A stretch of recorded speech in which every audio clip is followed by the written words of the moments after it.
خدا عالم ہے، زندہ ہے. جی. یہ خدا جو زندہ ہے کیا ہماری طرح زندہ ہے؟ جیسے بھی ہے. نہیں، یقیناً ہماری طرح زندہ تو نہیں ہے نا.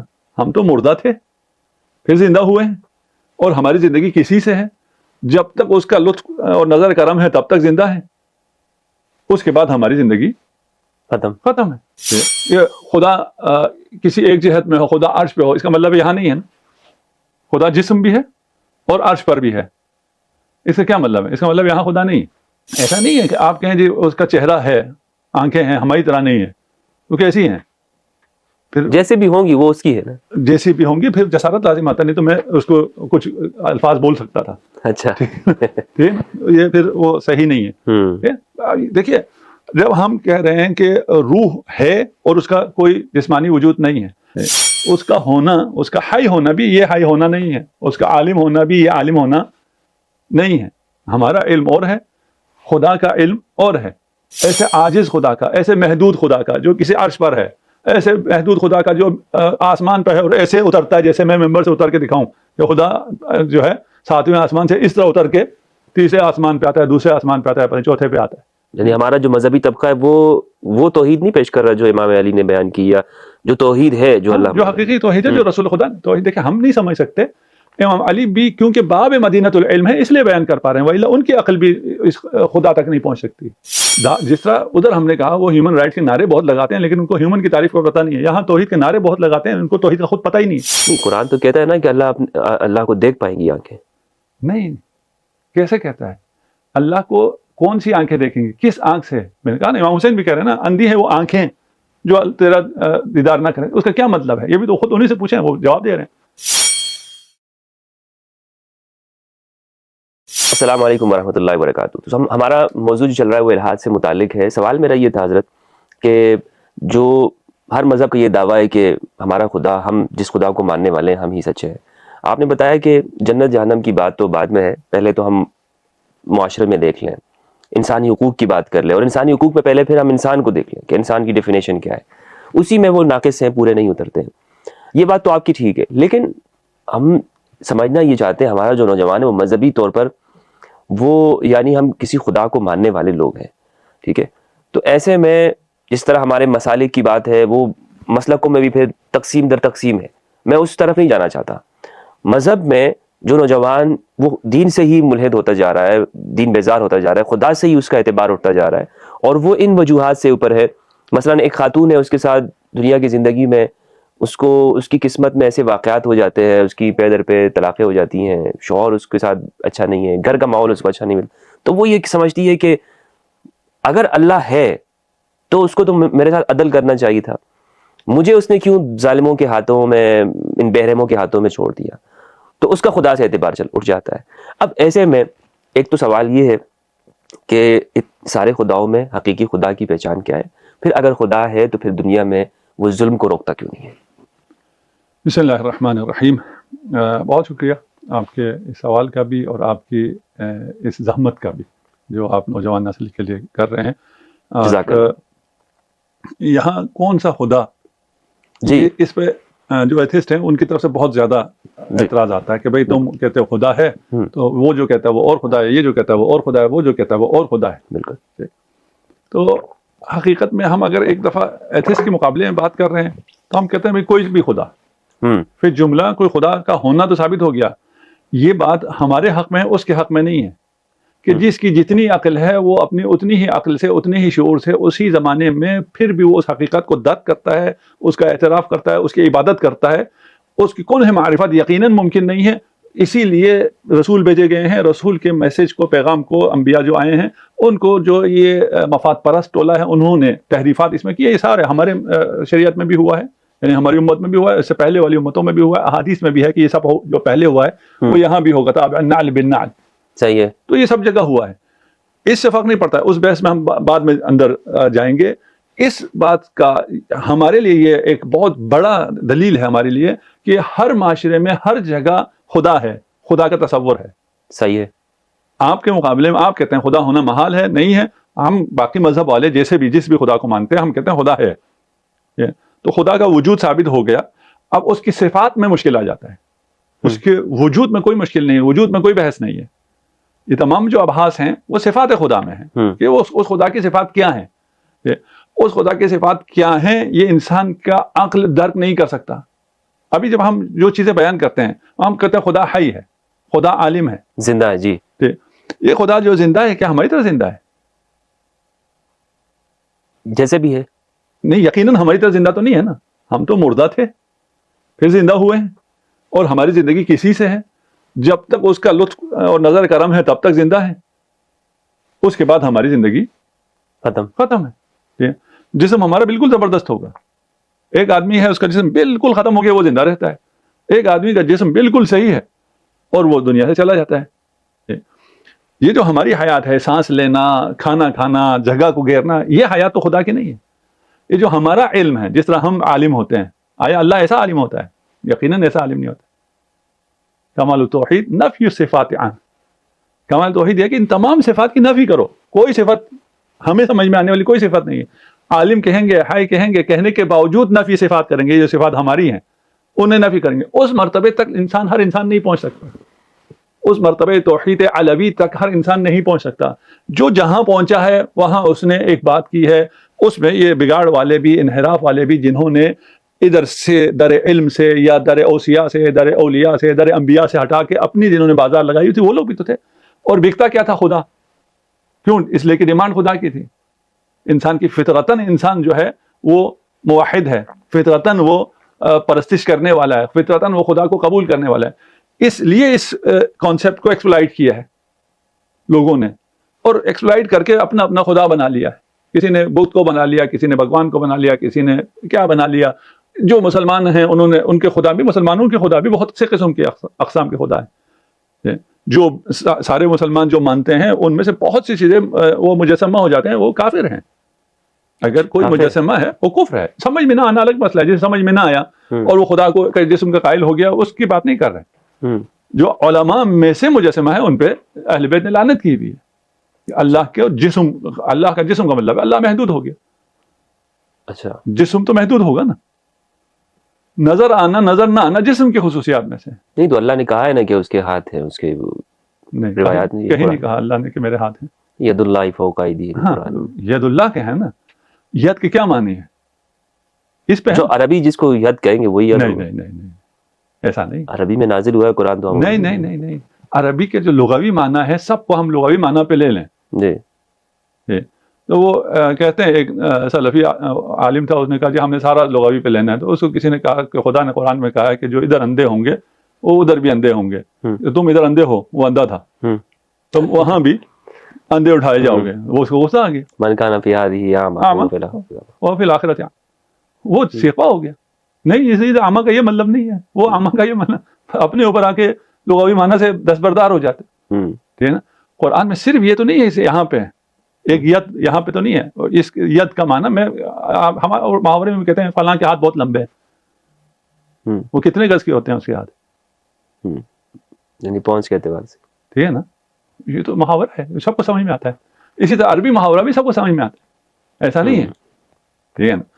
خیر وہ چیزیں اس ابحاث میں اگر ہم کبھی گئے تو اس کو وہاں واضح کریں گے. وإلا یہ ممکن نہیں ہے.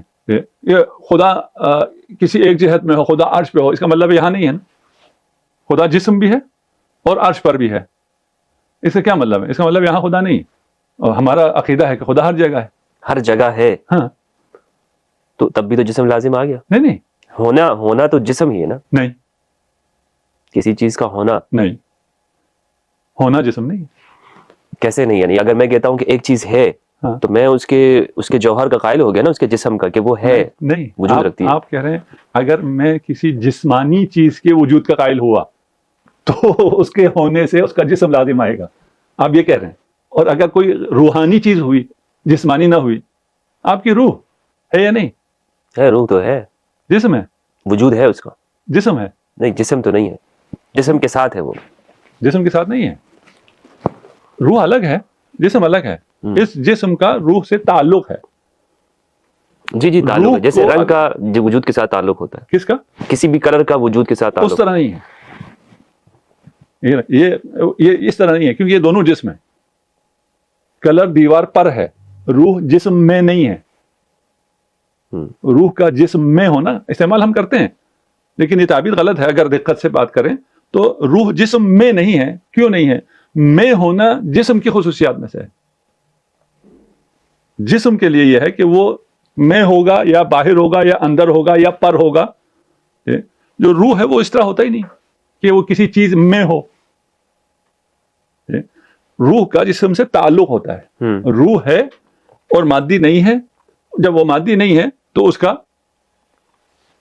کہیں ہونا نہ ہونا اس طرح اس سے جسمانیت لازم نہیں آتی. تو آپ فرما رہے تھے نا کہ وہ اگر خدا ہے تو جسم ہے. خدا ہے لیکن جسم نہیں ہے. خدا ہر جگہ ہے.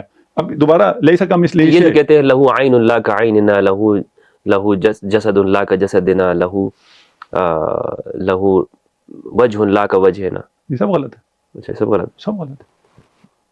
اگر سمجھ کے کہتے ہیں تو پھر بہت خطرناک ہے. ہم کہ ناسمجھ لوگ ایسے بولتے ہیں، کیا ہے اس میں؟ کوئی مسئلہ نہیں. ناسمجھی میں خدا کو شاید پیار بھی آ جائے. یہ ناسمجھ ہے، اس سے زیادہ اس کی بیچاری کی سمجھ ہی نہیں. تو ایسا نہیں ہے کہ آپ کہیں جی اس کا چہرہ ہے، آنکھیں ہیں، ہماری طرح نہیں ہے. وہ کیسی ہیں؟ پھر جیسے بھی ہوں گی وہ اس کی ہے نا. جیسی بھی ہوں گی پھر جسارت لازم آتا. نہیں تو میں اس کو کچھ الفاظ بول سکتا تھا. اچھا یہ پھر وہ صحیح نہیں ہے. دیکھیے جب ہم کہہ رہے ہیں کہ روح ہے اور اس کا کوئی جسمانی وجود نہیں ہے، اللہ ہر جگہ ہے، لیسا کمثلہ شیء، لیکن اس کو سمجھنے کے لیے جیسے جاذبہ گریویٹی ہر جگہ ہے، ٹھیک ہے نا، لیکن کیا ہے؟ نظر نہیں آتی. مع کل شیء لا بالمقارنہ، ہر چیز کے ساتھ ہے لیکن ایسے نہیں. غیر کل شیء لا بالمزایلہ. نجیب اللہ کا پہلا خطبہ ہے، وہ کبھی پڑھیں پھر مزہ آتا ہے، پھر سمجھ میں آنا شروع ہوتا ہے توحید کیا ہے. خدا ہے لیکن جسم نہیں ہے. ہم نے کہا خدا، یہ ساری صفات جو ہم سوچتے ہیں نا، خدا ہے، عالم، اس کا ہونا، عرش پہ ہونا، اس سے جو کچھ آپ کے ذہن میں آ رہا ہے ان سب کو نفی کرو گے تو توحید بنے گی. چہرہ اور ہاتھ اور پاؤں اور آنکھ تو دور کی بات. اس کا ہونا، اس کا حی ہونا بھی یہ حی ہونا نہیں ہے. اس کا عالم ہونا بھی یہ عالم ہونا نہیں ہے. ہمارا علم اور ہے، خدا کا علم اور ہے. اس پہ کبھی پھر وہ بحث تھوڑی سی مختلف ہو جائیں گی، اور جو لوگوں کو ابھی ہم الہاد سمجھ جانے کی کوشش کر رہے ہیں اسے ہم دور ہو جائیں گے. لیکن یہ چیزیں بھی تو الہاد کی طرف لے کے جا سکتی ہے نا. یہی چیزیں الہاد کی طرف لے جاتی ہیں. وہ اصل حقیقت یہ ہے. اچھا، ایک مذہبی شخص جب خدا کے تلاش میں آتا ہے اور خدا اس کو ایسا ملتا ہے جو حضرت یعقوب سے ساری رات کشتی کرتا ہے، جیت نہیں سکتا ہے. تو آج کا انسان، کوئی عقل مند انسان، شعور رکھنے والا انسان اس خدا کو مانے گا؟ نہیں مانے. وہ سمجھتا ہے اس خدا کا انکار کر کے میں ملحد ہو گیا ہوں، میں تم سے پہلے ملحد ہوں، اس خدا کا میں تم سے پہلے انکار کرتا ہوں. ایسے خدا کا، ایسے عاجز خدا کا، ایسے محدود خدا کا جو کسی عرش پر ہے، ایسے محدود خدا کا جو آسمان پہ ہے اور ایسے اترتا ہے جیسے میں ممبر سے اتر کے دکھاؤں کہ خدا جو ہے 7ویں آسمان سے اس طرح اتر کے تیسرے آسمان پہ آتا ہے، دوسرے آسمان پہ آتا ہے، پھر چوتھے پہ آتا ہے. اس خدا کا میں بھی منکر ہوں. نہیں بھائی، ایسا خدا نہیں ہوتا. ان چیزوں کی وجہ سے یہ ہے، یہ بیچارہ جو خدا کی طرف جانے کے لیے آتا ہے اور وہ جو بغیر سوچے سمجھے ہر چیز کی تصدیق کرتا رہتا ہے، وہ خدا کو مان لیتا ہے، وہ الگ مسئلہ ہے. کوئی سوچے گا، جو میں نے پہلے کسی قسم میں آپ کی خدمت عرض کیا تھا کہ انسان اب سوچنے لگا ہے، اب چیلنج کرنے لگا ہے، اب وہ سوال اٹھائے گا، ان تمام ادیان پہ سوال اٹھائے گا. اس کے اصل مشکل کب تھی؟ اگر ہمارے پاس جواب نہ ہوتا کہ اچھا اگر خدا یہ نہیں ہے تو کون سا ہے. یعنی موجودہ مذہبیت آپ کو ناکام دکھائی دیتی ہے خدا کے تعارف میں؟ یقیناً ناکام ہے، اس میں شک نہیں ہے. سارے اسلام سمیت. اچھا، مسلمانوں سمیت؟ ہاں، اسلام کا دین جو اسلام جو ہم پیش کر رہے ہیں لوگوں کے سامنے کہ یہ ہمارا خدا ہے یا خدا کا تعارف یہ ہے، وہ ناکام ہے، اس میں شک نہیں. یعنی ہمارا جو مذہبی طبقہ ہے وہ توحید نہیں پیش کر رہا جو امام علی نے بیان کی، یا جو توحید ہے جو اللہ جو حقیقی توحید ہے، جو رسول خدا توحید. دیکھیں ہم نہیں سمجھ سکتے. امام علی بھی کیونکہ باب مدینۃ العلم ہے اس لیے بیان کر پا رہے ہیں، وإلا ان کی عقل بھی اس خدا تک نہیں پہنچ سکتی. انہیں بھی رسول خدا سے عطا ہوا ہے، رسول خدا کو بھی خود اللہ نے تعلیم دی، وإلا رسول خدا بھی اس علم کو حاصل نہیں کر سکتے بذات خود، یعنی اللہ کے دیے سے حاصل کر رہے ہیں. وہی کہہ رہے ہیں، ہم یہ کہہ رہے ہیں یہ اللہ کا دیا ہوا ہے. اس کا دیا ہوا صرف کہاں ہے؟ انا مدینۃ العلم ہے. وہاں سے کہاں سے ملے گا؟ باپ سے ملے گا. باپ کو چھوڑو گے آپ کو توحید ہی نہیں ملے گی، اور توحید میں بھٹک گئے ہیں، توحید میں ہی رہ گئے ہیں. جس طرح ادھر ہم نے کہا وہ ہیومن رائٹس کے نعرے بہت لگاتے ہیں لیکن ان کو ہیومن کی تعریف کا پتہ نہیں ہے. یہاں توحید کے نعرے بہت لگاتے ہیں، ان کو توحید کا خود پتہ ہی نہیں ہے. ہم الزام نہیں لگاتے ہیں کہ یہ موحد نہیں ہے، ان کے جو نظریات ہیں وہ توحید والے ہے ہی نہیں، نا وہ توحید ہے ہی نہیں.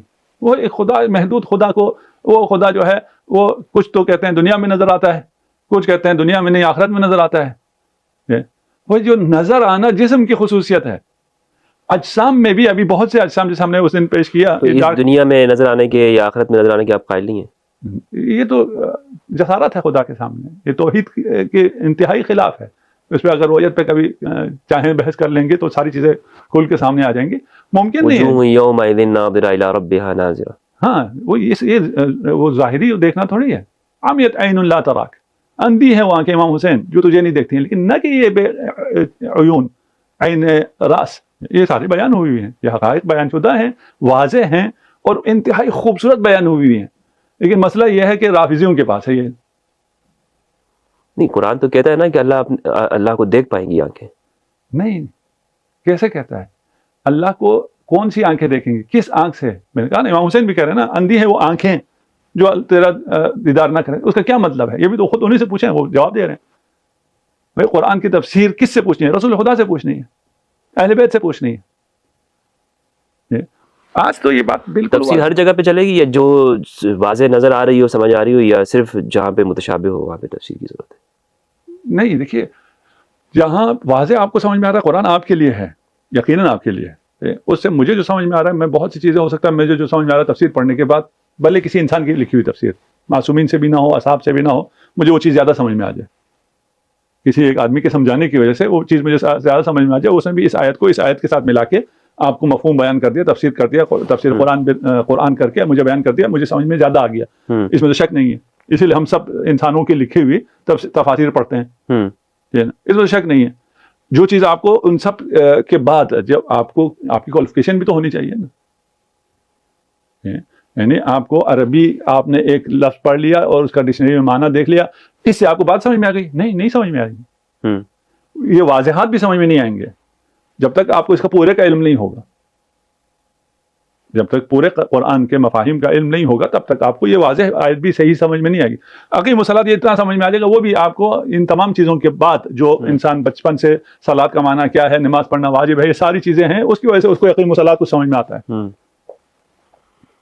تو یقیناً قرآن ہمارے لیے ہے. اگر ہم عربی سیکھ لیں تو ہم قرآن کو سمجھ سکتے ہیں، لیکن اس طرح جو قرآن کے معارف ہیں، اس کے بطون ہیں، ان کو سمجھ سکتے ہیں، ان کو نہیں سمجھ سکتے. اس کے لیے پھر معلم چاہیے. معلم کے بغیر کتاب نہیں سمجھی جا سکتی. تو آپ کے ہاں تو جو تفاسیر ہے وہ صرف اہل بیت سے لی جاتی ہے، دیگر سے تفسیر نہیں لے سکتے؟ لے سکتے ہیں، مسئلہ نہیں ہے. اچھا، دیگر کی میں یہ کہہ رہا ہوں نا، ایک عام انسان بھی جو تفسیر کر رہا ہے قرآن کی ایک آیت سے دوسری آیت کو ساتھ رکھ کے، اگر کچھ سمجھ کے وہ بات بیان کر رہا ہے اور وہ مخالف نہیں ہے تفسیر اہل بیت کے ساتھ یا حقائق کے ساتھ یا مسلمات قرآنیہ کے ساتھ یا متواتر حدیث کے ساتھ، تو آپ لے سکتے ہیں کہ بھئی مجھے یہ سمجھ میں آیا اور یہ کسی چیز کے ساتھ اس کا کنٹرڈکشن نہیں ہے، پھر تو ٹھیک ہے. میں کہوں مجھے یہ سمجھ میں آیا اور وہ متواتر روایت کے خلاف ہو، وہ قرآنی نصوص کے خلاف ہو، تو آپ کی سمجھ کی کوئی حیثیت. جزاک اللہ، بہت بہت شکریہ حضرت. خدا سے متعلق جو سوالات ہیں الہاد کے موضوع پہ، وہ ہمارے جاری ہیں. آج ہم نے اس حوالے سے یہ بات سمجھی کہ اس سوال کے نتیجے میں کہ جو مختلف مذاہب کے ماننے والے، ان کے ہاں جو تصور ہے خدا کا وہ کیا ہے، اور مسلم معاشروں کے اندر جو انسانی حقوق کی صورتحال ہے وہ کہاں تک پائی جاتی ہے. اس حوالے سے اگر آپ کے سوالات ہوں تو ضرور کیجیے گا، تاکہ ہم اپنے نوجوان نسل تک دین کا، اسلام کا صحیح پیغام پہنچا سکیں، اور مذہب کا وہ تصور جو انسانوں کے حوالے سے انسانی معاشروں کے فائدے کے لیے ہے وہ ہم اچھے طریقے پر اپنے معاشروں میں پیش کر سکیں. تب تک کے لیے ہمیں اجازت دیجیے گا. اپنا اور اپنے پیاروں کا خیال رکھیں. بہت بہت شکریہ. فی امان. السلام علیکم دوستو، کیسے ہیں آپ سب؟ امید کرتا ہوں آپ سب خیریت سے ہوں گے. ہماری یہ ویڈیو آپ کو کیسی لگی ہے ہمیں کمنٹ سیکشن میں ضرور بتا دیا کریں، اور ہمارے ویڈیو کو لائک، سبسکرائب اور شیئر بھی ضرور کیا کریں، تاکہ ہر آنے والی نئی ویڈیو آپ کے پاس بر وقت پہنچ سکے. اور آپ سے یہ ریکویسٹ رہتی ہے کہ ہماری اس ویڈیو کو اپنے دوست، احباب اور رشتہ داروں کے ساتھ زیادہ سے زیادہ شیئر کیا کریں، تاکہ ان کے پاس بھی ذکر محمد والے محمد کی یہ مجالس بر وقت پہنچ سکیں، اور وہ بھی ذکر محمد والے محمد سے مستفیض ہو سکیں. السلام علیکم ورحمۃ اللہ.